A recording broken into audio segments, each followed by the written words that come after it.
Olá, sejam bem-vindos a mais uma aula do nosso curso, de montagem e manutenção de notebooks, Então, hoje a gente vai falar sobre a memória RAM, Vamos falar primeiramente, o que é, qual a sua função, como funciona, largura e velocidade do barramento, desempenho, o que é DRAM, o que é SRAM, Dual Channel, o que é DDR e qual a diferença entre os módulos de memória, Então, vamos seguindo aqui com a nossa aula. Primeiramente, o que é memória RAM, A memória RAM é um tipo de tecnologia que permite o acesso aos arquivos armazenados no computador, diferentemente da memória do HD, A RAM não armazena conteúdos permanentemente. É responsável, no entanto, pela leitura dos conteúdos quando requeridos, ou seja, de forma não sequencial. Por isso, a nomenclatura em inglês de Random Access Memory, memória de acesso aleatório, ou memória RAM, Então, basicamente o que é a memória RAM, Diferente do HD, ela não armazena conteúdos permanentemente, Toda vez que o computador é desligado, esses arquivos são perdidos, porque não é necessário ser gravado ali, porque é só uma memória de leitura, memória de acesso aleatório. Vamos seguindo.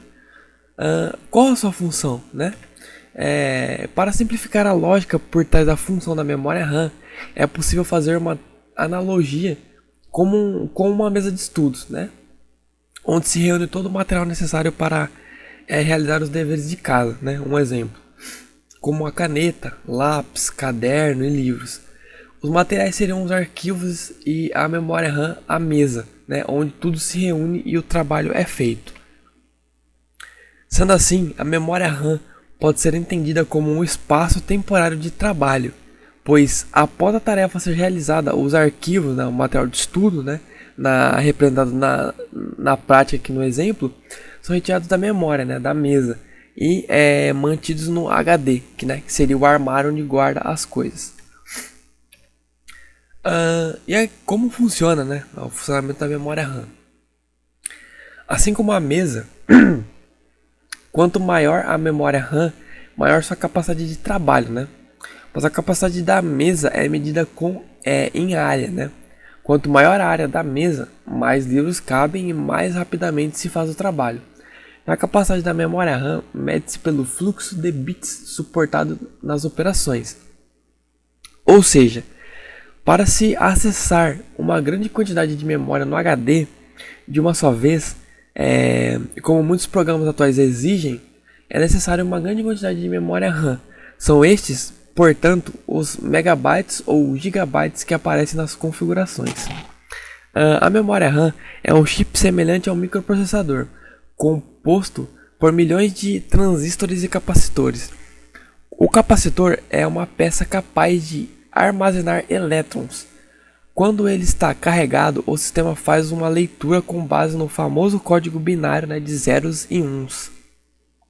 Cada leitura dessa em 0 ou em 1 significa um bit de informação. Essa leitura é feita de forma muito rápida. São muitas em poucos milésimos de segundo. E assim que a memória RAM processa todas as ações executadas pelo usuário.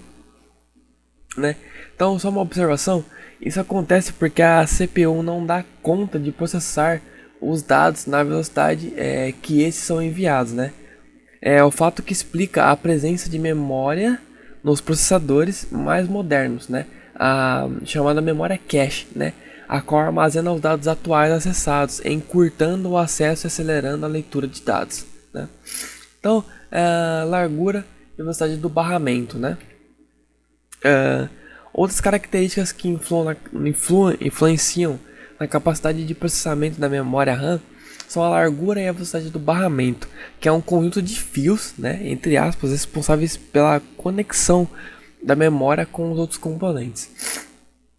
A largura nos diz o número de bits que podem ser enviados ao CPU simultaneamente, A velocidade e o número de vezes que este grupo de bits pode ser enviado a cada segundo.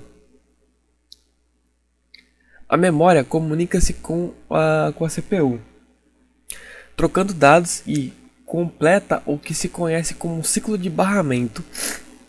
É esse período que apresenta o desempenho da memória, que pode ser de 100 MHz e 32 bits, por exemplo. Isso significa que tal memória é capaz de enviar 32 bits de dados ao processador 100 milhões de vezes por segundo. No entanto, existe um efeito chamado latência, né, que atrasa a taxa de transferência de dados de forma significativa quando se envia o primeiro bit, né? Ao se comprar uma memória, deve-se ficar atento para essa questão da taxa de transferência, né? Não adianta a memória ter uma frequência alta, né, e a frequência do sistema ser menor, pois a taxa do sistema vai limitar a da memória RAM. Portanto, para um sistema que rode a 100 MHz e 32 bits, compre a memória com os mesmos aspectos, tá? Essa observação que eu li no começo, tá, seria depois de toda essa leitura aqui, tá? Só para não ficar confusa a leitura. Então, vamos seguindo aqui. Vamos falar agora sobre desempenho, né? Muitos sistemas não têm a memória necessária para executar certos aplicativos, jogos e programas. É possível dizer que um dos motivos para isso é a baixa quantidade de memória RAM, que é o que realmente mais influencia na execução de aplicativos, de jogos e programas, né? É a falta de memória RAM, né? Nesse tipo de quesito específico, né? O número de informações que o programa exige que sejam acessadas ao mesmo tempo do HD não é suportada pela configuração e o sistema fica lento. Vale ressaltar, no entanto, que há muitos outros fatores, né, que podem implicar nessa velocidade. Dentre eles, a velocidade do processador e da placa de vídeo, os quais possuem suas próprias memórias também, né? Caso da memória cache, né, explicada acima. O que é DRAM, né? A DRAM, ela existe dois tipos básicos de memória RAM, né? O mais barato e comum deles é a DRAM, ou memória dinâmica de acesso aleatório. Nesse tipo, um transistor e um capacitor unem-se para formar uma célula de memória, que é responsável por um bit de dados, né? Enquanto o capacitor conserva o bit de informação, o transistor age como um controle que permite o chip ler o capacitor ou mudar seu estado. A DRAM costuma ser uma memória mais lenta, pois passa por um processo de refrescamento dos dados, né? O que leva tempo e deixa a memória lenta, né? Então, a SRAM. O segundo tipo é o SRAM, ou memória estática de acesso aleatório. Essa possui um circuito em uma forma conhecida como flip-flop, né, que contém 4 ou 6 transistores de fios, né? A vantagem desse tipo é que não há necessidade de ser refrescada, sendo assim é mais rápida que o primeiro tipo. No entanto, ocupa também bem mais espaço em um chip que uma célula de memória dinâmica, né? O que resulta na menor quantidade de memória que se pode ter por chip, fazendo da SRAM um componente bem mais caro. Então aqui a gente tem as memórias, né? As memórias têm evoluído muito, né? Agregado cada vez mais funcionalidade para aplicarem as capacidades, e o Dual Channel é uma delas, né? Então, o que é o Dual Channel, né? São, traduzindo para o português, são 2 canais, né? Então, a gente tem aqui, né, o primeiro canal, né, formado por 2 slots, e o segundo canal formado por 2 slots, né? Por isso o nome Dual Channel, né? A característica, né, dá a possibilidade do chipset ou o processador de comunicar-se com 2 vias de memória ao mesmo tempo. O resultado é o fornecimento do dobro de largura de dados do barramento, ou seja, né, permite, né, que o processador vai se comunicar com 2 vias ao mesmo tempo, ou seja, com 4 pentes de memória ao mesmo tempo, né? Então ele consegue ficar bem mais rápido, né? Isso fornece o dobro de largura de dados no barramento, né? Então, só uma observação: se a sua placa tiver 2 slots ou mais, basta verificar no manual da placa, né, ou do seu notebook ou do seu computador de mesa, né, da placa do seu computador de mesa para saber se ele possui a tecnologia Dual Channel, né? As placas atuais aí com 4 slots já possuem essa tecnologia, mas vale dar uma olhada aí para ver se ela funciona com Dual Channel. Então, o que é DDR, né? A DDR ou Double Date Rate, né, taxa dupla de transferência, é mais um para a lista dos aperfeiçoamentos na engenharia das memórias RAM. Essa funcionalidade possibilita a transferência de 2 dados simultaneamente, né? Então, qual é a diferença entre os módulos de memória, né? Então, mais um aspecto importante aí, né, para a gente comentar nas memórias RAM, ao qual deve-se ficar atento, principalmente se for adquirir novas, né? É o seu módulo, né? O pente de memória em si.